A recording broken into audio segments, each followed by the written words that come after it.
Welcome back, friends. In the previous lecture we will trying to solve a numerical of Coulomb's law, where we have calculated a force. I hope you also calculated this by using the reference of the previous video lectures, and you might have calculated a total force acting on this 10 nanocoulomb charge at the location 0, 3, 1 due to this point charges 1 millicoulomb and minus 2 millicoulomb. You might have added that and just verify your answer. I am going to show the answers to you also, and you might have tried to solve this second numerical also. So the first numerical, the answer will be F bar is minus 6.507 AX bar minus 3.817 AY bar plus 7.506 AZ bar millinewton. So everything is multiplied by 10 raised to minus 3. So 10 raised to minus 3 is multiplication becomes milli. So the answer is in the millinewton. And when I try to calculate it is just F bar divided by 10 nanocoulomb. If I multiply it by 10 nanocoulomb, so this nano and millicoulomb, it converted into kilovolt, and the final answer will be just, you can compare this 650.7 AX bar, 381.7 AY bar plus 750.6 AZ bar kilovolts per meter. And similarly, if you try to solve this now, try to understand the basic while solving the numericals related to the point charge. When you draw these 2 points, a destination minus source coordinator, your source coordinates you need to do. So if you need to calculate a force at Q2, coordinates of Q2 minus coordinates of Q1. So force acting on Q2 due to Q1 you can calculate. So if you don't follow the direction, your signs will be different. You might get the correct value as 6.50 with it, but with a plus sign. So your answer will be wrong. So drawing that particular point and showing its direction in the vector is the most important thing that one must understand and remember.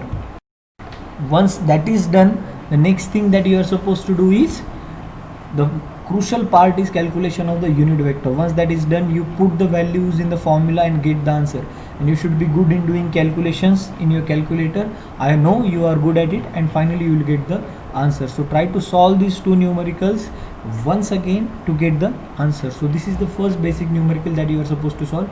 A point charge numerical was last time asked in the in semester examination also for 5 marks. So this is important type of numerical which we are discussing today.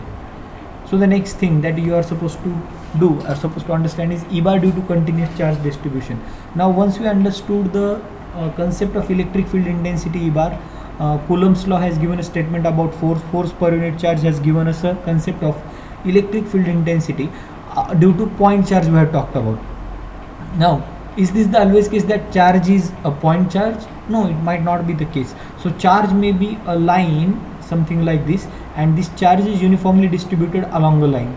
So which forms, so the combination of line point charges which are situated symmetrically about a line forms a line charge. So point charge you already know, a line charge. Similarly, if we take a certain paper, take a plain paper which is in your hand or your notebook paper, and if the point charges are symmetrically uniformly distributed over a surface, you can call this as a surface charge.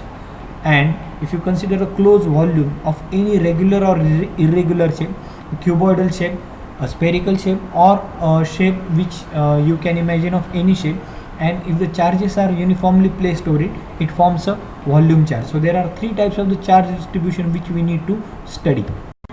These are point charge, line charge, surface charge, and volume charge. So if it is a point charge, you denote it by Q. If it is a line charge, you denote it by rho L.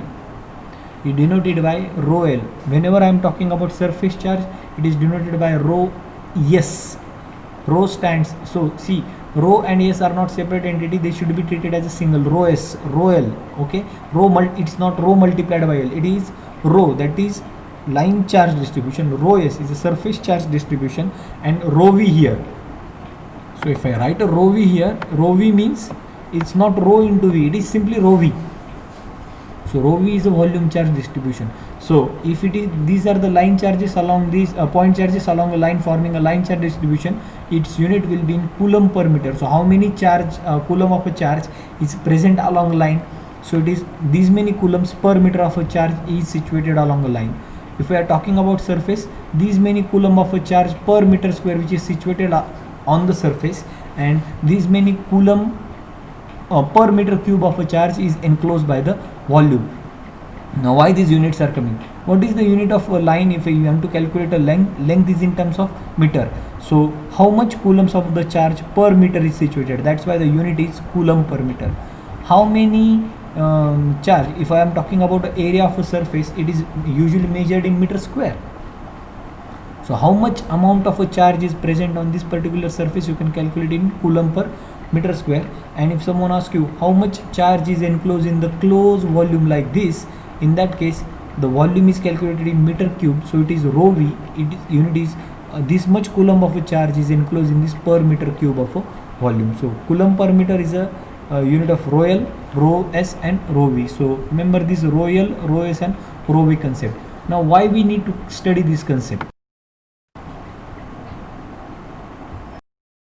We need to study this concept because we have calculated a force due to a point charge, because Coulomb's law has given a statement for point charge, the force of attraction or repulsion between that point charges.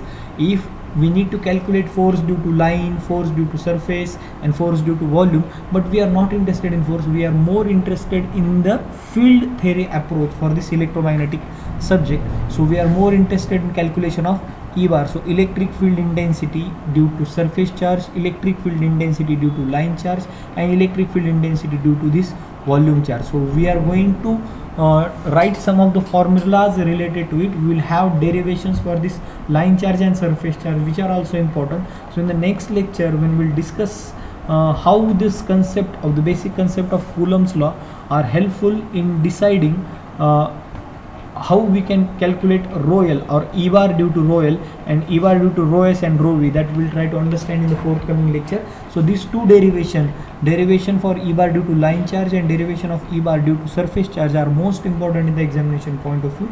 We will try to understand this in the next lecture onwards. So right now this is that's it from my side.